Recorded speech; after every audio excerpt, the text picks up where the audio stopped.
c'est assez intéressant. Ce que je vous propose de faire maintenant, c'est de passer au prochain intervenant. Alors, toujours pour rester dans l'actualité, vous avez certainement tous entendu parler à la radio ou n'importe où du pacte d'excellence. Donc, cette espèce de gros livre de 300 pages que les politiques essayent d'apporter pour renouveler l'enseignement, pour l'améliorer. Dans ce pacte d'excellence qui va être mis en œuvre dans les prochaines années, il y a une partie assez épaisse qui parle de l'école numérique, de comment est-ce qu'on va appliquer ces technologies numériques à l'enseignement.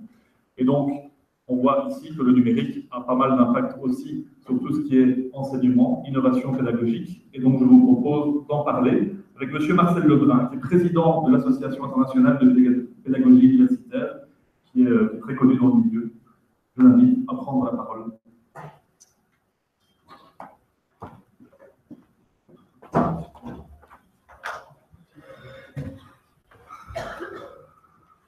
Bien, bonjour à toutes et à tous. Ça me fait vraiment plaisir d'être avec vous pour parler d'un sujet qui me passionne depuis longtemps, l'éducation, l'école. Alors, je voudrais savoir ici, dans la salle, est-ce que vous avez déjà entendu parler de cette chose-là, la classe inversée ou les classes inversées? Parce que juste pour faire un petit... Oui, bon, quand même, quelques-uns sont au courant. Ben, pour les autres, je serai peut-être un peu plus intéressant encore. La classe inversée ou les classes inversées, dit-on, c'est quelque chose de très récent. Hein. C'est quelque chose qui est sorti aux États-Unis en 2008, grosso modo, est arrivé en francophonie, je veux dire en France, au Québec, en Suisse, en Belgique, vers 2012. Et pour vous dire un peu l'ampleur de ce que j'appelle un phénomène, je l'ai écrit là, un tsunami quelque part, c'est que dans le congrès des classes inversées à Paris en 2014, il y avait 84 personnes, en 2015, 250, et en juillet 2016, ils étaient 850. Alors, je crois qu'on peut parler d'un phénomène, effectivement, qui est en train de se passer autour d'un slogan, en fait. Donc, parler des classes inversées ou de la classe inversée, ben, ça voudrait dire que, quelque part, l'école était peut-être à l'envers. Et effectivement, ça a été la pensée de base de se dire, mais finalement, dans l'école, on passe beaucoup de temps, tout le temps parfois, à transmettre des informations qui sont actuellement externalisées dans tous les niveaux. Vous regardez le théorème de Pythagore, la multiplication écrite, le théorème de Gauss, peu importe. On trouve à l'heure actuelle ça. Et les enseignants qui ont lancé l'idée voulaient vraiment renforcer l'accompagnement, donner du sens à la présence, profiter de ce moment de rencontre entre les élèves et avec l'enseignant. Pourquoi est-ce que je dis que l'école est probablement à l'envers? Je ne sais pas si vous êtes féru de pédagogie, mais en pédagogie, on parle beaucoup de la taxonomie de Bloom. Alors Bloom, c'est déjà vieux, je l'accorde, mais c'est toujours présent actuellement dans les learning outcomes, les fameux acquis d'apprentissage. Alors Bloom disait, il faut mémoriser, on a parlé de l'importance de la mémorisation, ça reste très important évidemment, il faut comprendre, ensuite il faut appliquer, et ensuite encore on pourra analyser, on pourra évaluer, on pourra créer, etc. Vous voyez cette flèche blanche qui va vers le haut.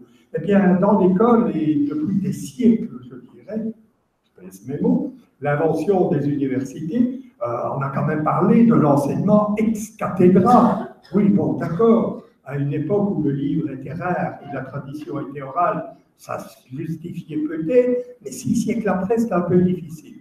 Et pourtant, dans l'école, on dit il faut d'abord mémoriser. Monsieur, à quoi ça sert les dérivés, ça et ça? Tu verras plus tard. Attention. Et plus tard, effectivement, après le cours, quoi, après mon cours, tu pourras faire des travaux pratiques, des exercices, voire des projets. Hein, les ingénieurs, vous connaissez ça depuis l'an 2000, hein, quelque part, c'est l'idée de partir des problèmes. Partir des problèmes, oui, on part d'en haut, on parle de la créativité, de l'analyse du problème, et on ira chercher les savoirs après. Ce qui correspond en fait à la vie courante. Je pose souvent la question, est-ce que vous, ça vous arrive de lire des théories et de ramasser des problèmes ensuite? Ben non, on rencontre dans la vie courante des problèmes et on va chercher des savoirs en fonction de ses besoins, surtout que maintenant, il n'y a plus de raison de s'en faire, ils sont disponibles, dit-on, partout sur la toile. Alors, ça nous vient quand même aussi du siècle des Lumières. Vous savez qu'au siècle des Lumières, on a fait une transition de phase extrêmement importante. On a remplacé les dieux qui définissaient les bonheurs, les malheurs, les événements par la raison. Par la raison. Et c'est très bien, hein. Ça a fait des progrès considérables pour l'humanité. Mais maintenant, il semblerait qu'on vit une transition de phase où ce qui est mis sur le piédestal, c'est plus les dieux, c'est plus la raison, ce serait peut-être l'humain connecté, si on ne sait rien. Mais malgré tout, dans les représentations, et vous voyez la roue qui est là, ben, plus ou moins au centre, on voit l'apprenant qui est au centre, on voit autour de lui des compétences, les fameuses compétences, être capable d'analyser un problème, de travailler en équipe, de communiquer, de faire agir son esprit critique. Et le petit anneau blanc, là, que vous voyez, c'est la matière. Ce sont les savoirs. Un peu comme s'ils étaient externalisés, et ce que nous devrions faire apprendre, on ne peut pas faire apprendre. Hein. Apprendre, c'est un acte personnel. Mais on peut accompagner l'apprentissage de ces fameuses compétences. On dit aussi, les savoirs et les savoir-faire sont en train d'être remplacés. Remplacer, c'est un grand mot, on a dit, on ne remplace pas, d'être hybridés par les savoirs où et quand. Où trouver l'information et quand est-ce qu'on a besoin de ce type d'information. Alors, la classe inversée, ben, ça commence comme ça, des enseignants qui disent on devrait trouver plus de temps pour s'occuper des élèves. Alors, vous voyez la partie enseignement en haut, ben, à votre gauche, vous la reconnaissez, c'est l'amphi, c'est ce qu'on fait ici, ça existe encore. Mais on se dit, tiens, qu'une partie de l'enseignement pourrait se faire à distance. Alors, à distance, ça ne veut pas dire à la maison, évidemment, mais ça veut dire dans des lieux spécialement aménagés dans l'école où les élèves individuellement ou en groupe pourraient aller chercher les savoirs. Et ça permet de libérer du temps de rencontre, redonner du sens à la présence, de libérer des rencontres pour des activités de co-création, de co-construction, etc., etc. Ça, c'est l'idée initiale de la classe inversée. Remplacer les savoirs qu'on débitait dans l'amphi pour redonner du sens, justement, aux interactions et ce genre de choses. Ben, vous comprenez bien ça. C'est ce que moi j'appelle la classe inversée de type 1. Les savoirs externalisés sont utilisés de plus en plus. Et attention, ce n'est pas un rêve de pédagogue, c'est quelque chose qui est en train de se mettre en place, à la fois à l'école primaire, je crois que je vais abandonner le micro parce qu'il part, il s'en va, à la fois à l'école primaire, à l'école secondaire et dans l'enseignement supérieur. On laisse le micro, je crois que ça va. Alors, dans cette mutation-là, on voit qu'il y a finalement des transformations au niveau de l'école, tout d'abord sur l'axe des rapports au savoir. Est-ce que les savoirs, c'est nécessairement quelque chose qui est donné par l'enseignant, savoir transmis par le professeur, des savoirs que l'élève va chercher quelque part dans le cloud pour aller vite, mais également des savoirs que les élèves pourraient récolter eux-mêmes. Vous avez connu ça, le professeur qui donne une thématique à un groupe et il dit, ben voilà, allez à la bibliothèque, dans les livres, sur Internet, et la semaine prochaine, vous viendrez faire un exposé. Vous vous rendez compte qu'il y a là un nouveau type de classe inversée. Parce que la première, mettre les savoirs sur des vidéos et ensuite faire des exercices en classe, c'est pas mal, mais c'est toujours le savoir avant la théorie. Tandis que là, dans le type 2, ce que j'appelle le type 2, les élèves sont invités à aller chercher les savoirs eux-mêmes et finalement à devenir des enseignants pour leurs condisciples. Et évidemment, au travers de ça, on voit l'exercice de recherche d'information, de travail d'équipe, de communication, etc., qui est progressivement exercé. Moi, ce qui me fait plaisir, c'est que ce n'est pas qu'un truc dans le supérieur, c'est quelque chose qui se passe dès l'école primaire. Il faut le savoir. Et quand je raconte ça, les instituteurs, vous savez ce qu'ils me disent? Mais monsieur Lebrun, vous enfoncez des portes ouvertes. Parce que nous, à l'école primaire, demander aux élèves, aux enfants, de revenir avec des images d'animaux qu'ils ont découpés dans les rues chez les parents et les organiser au tableau, on fait déjà ça. Donc, vous voyez que la classe inversée est devenue donc les classes inversées, c'est-à-dire une multitude de pratiques qui touchent également au rôle. Bien sûr, le rôle initial, l'enseignant qui transmet. Le rôle secondaire, vous voyez ça sur l'axe qui va vers le haut, ben, les élèves qui font des applications, des projets, Candy 2000, etc. Et finalement, en haut, les étudiants construisent eux-mêmes le dispositif du cours. Alors ça existe, hein. La classe renversée.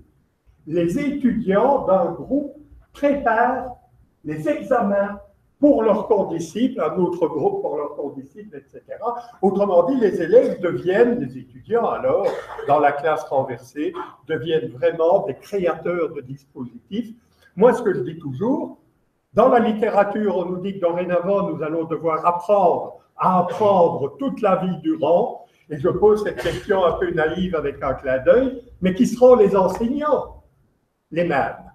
Et donc, à la fois, il y a une indissociabilité de l'enseignement et de l'apprentissage. On dit d'ailleurs dans la morale populaire, ben, c'est ce qu'on enseigne qu'on apprend le mieux.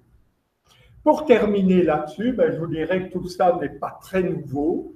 On a déjà le cycle de M.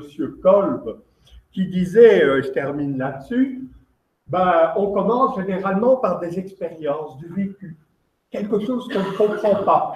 Ensuite, on en parle avec d'autres, on discute, on fait des hypothèses. Il y a plusieurs solutions possibles. Et puis, on va chercher les savoirs, dorénavant externalisés. Et puis, finalement, on regarde si ces savoirs, on peut l'utiliser à autre chose que pour résoudre le problème qui a été mis sur la table. Vous voyez, en fait, les classes inversées, elles ont un succès majeur parce qu'elles sont progressives. On n'est pas obligé de faire de l'APP, l'apprentissage par problème. Ben, si vous interrogez les experts, ils vous diront il faut le faire dans tout le cours. La classe inversée, vous pourriez faire ça en 5e et 6e semaine en utilisant une vidéo.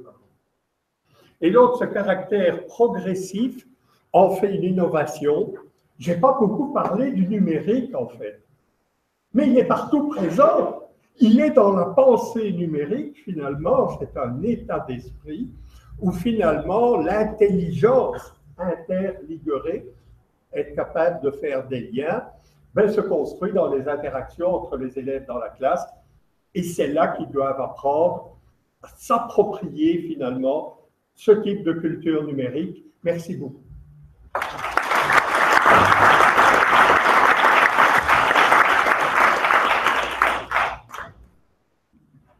Le micro, il y a une sono à côté, à mon avis, qui va tout planter. On va bien essayer de récupérer le micro. Merci en tout cas, M. Lebrun, pour cet exposé. Il y a quelques questions ici qui sont intéressantes. La dernière, les écoles et les enseignants ont-ils les ressources nécessaires pour mettre en place les pédagogies que vous venez d'expliquer? Les ressources, il ne faut pas rêver, ils les ont. Tout d'abord parce que leurs élèves, même s'il n'y a pas X, Y, Z dans l'école, ils ont des smartphones dans leur poche. Et ça, c'est énormément utilisé. Une autre chose que je dirais, ont-ils les ressources intellectuelles? Ben écoutez, tant que la formation des enseignants dans nos pays latins se fera sur la base de conférences sur les méthodes actives, je crois qu'on n'y arrivera pas. Je pense que c'est ça qui est important. Former les enseignants comme on voudrait qu'ils forment leurs élèves. Le déficit n'est pas matériel. Ce premier fossé, quelque part, il est en train d'être comblé. C'est surtout un déficit pédagogique qui réside aussi dans la confiance envers les élèves. On a une autre question ici sur l'hybridation de l'enseignement. Il y a donc un tas d'aspects bénéfiques aux classes inversées. Pourquoi alors mettre en place des cours en ligne fainéantistes de la part des profs? Comment rendre les sites comme edX un peu plus inversés? Alors, effectivement, on pourrait se dire, les grandes universités, la nôtre, ben, elle est en train de développer des cours en ligne avec les fleurons, finalement, des enseignants qui mettent le savoir, pour lesquels des étudiants payés pour être dans l'amphi, on le distribue gratuitement sur edX, etc. Je pense que c'est pour ça qu'à Louvain, quand un professeur est aidé, finalement, est accompagné pour développer un MOOC, les Massive Open Online Course, eh bien, on demande au professeur, OK, vous allez externaliser votre cours. Externaliser, ça veut dire le mettre sur les réseaux. Qu'est-ce que vous comptez faire en présence à la place? Et là, on retrouve finalement le concept des classes inversées. Les savoirs sont externalisés, mais si on ne s'agit pas un peu pour faire des choses lorsque les étudiants sont en présence, je vous l'annonce, c'est la fin de l'université. Elle se noiera dans l'intelligence collective. Vous allez me dire que je suis un apôtre de mauvais augure, je pense que c'est réel. Si nous ne parvenons pas à redonner du sens à la présence, vu la fuite, si vous voulez, des savoirs, ben, malheureusement, quel est encore le sens de lieu comme celui-ci? Ben oui, il faut y aller, non?